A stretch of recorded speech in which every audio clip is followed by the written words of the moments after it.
আমি আপনাদের কাছে আমার ছেলের হয়ে মাফ চেয়ে নিচ্ছি। ছাত্রদেরকে যেভাবে গুলি করা হচ্ছে, হত্যা করা হচ্ছে, এটা কোনোভাবে আমি মেনে নিতে পারি না। ফারাজ করিম চৌধুরী দীর্ঘদিন ধরেই সামাজিক যোগাযোগ মাধ্যমে পরিচিত মুখ। তরুণদের আইকনে পরিণত হয়েছেন বিভিন্ন সময়ে সাধারণ মানুষের পাশে দাঁড়িয়ে। তবে চলমান কোটা আন্দোলনের শুরু থেকে অনেক কন্টেন্ট ক্রিয়েটরদের দেখা গেলেও ফারাজ করিম চৌধুরীর অংশ না নেয়া ভালো চোখে দেখেননি অনেকেই। বিষয়টি নিয়ে আন্দোলনকারীদের সমালোচনার মুখেও পড়েছেন ফারাজ। তবে দীর্ঘদিন পর হলেও ফারাজ করিম চৌধুরী তার অবস্থান অবশেষে স্পষ্ট করলেন। ছেলের হয়ে মা রিজওয়ানা ইউসুফ চাইলেন ক্ষমা। সামাজিক যোগাযোগ মাধ্যমে এক ভিডিওতে ফারাজ ও তার মা কথা বলেন। আজকে না আর চুপ থাকতে পারলাম না, আর ভয় আমার লাগছে না।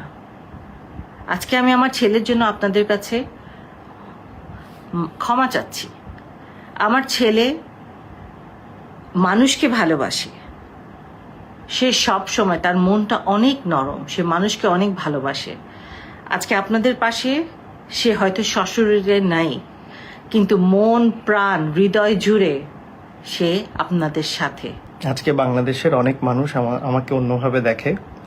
আমি আমার পজিশনটা বলি। আমার পজিশন একটা একদম ক্লিয়ার, যে ছাত্রদের উপর যেই প্রথম কথা হচ্ছে, ছাত্রদেরকে যেভাবে গুলি করা হচ্ছে, হত্যা করা হচ্ছে, এটা কোনোভাবে আমি মেনে নিতে পারি না। ফারাজ করিম মানুষের এমন দুর্যোগে পাশে দাঁড়াতে না পারায় নিজের ব্যর্থতা স্বীকার করেন।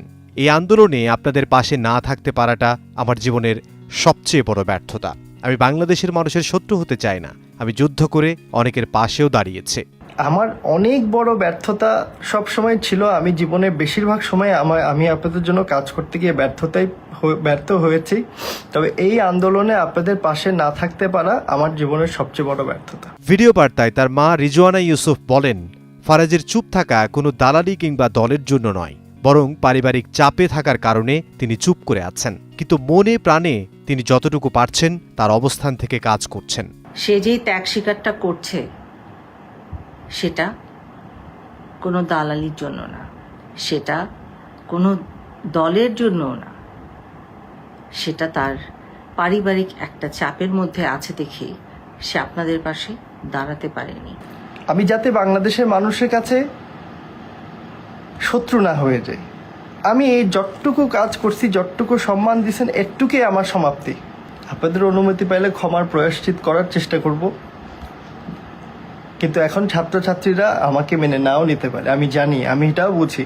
কিন্তু অনেকে তাও ডাকে, কিন্তু আমি চিন্তা করি কোন মুখ নিয়ে যাব। আমি প্রথম থেকে তো ছিলাম না।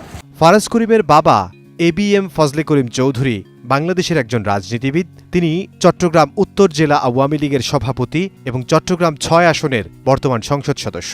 এর আগেও তিনি ৪ বার সংসদ সদস্য নির্বাচিত হন। ইমদাদুল হক, সময় সংবাদ, ঢাকা।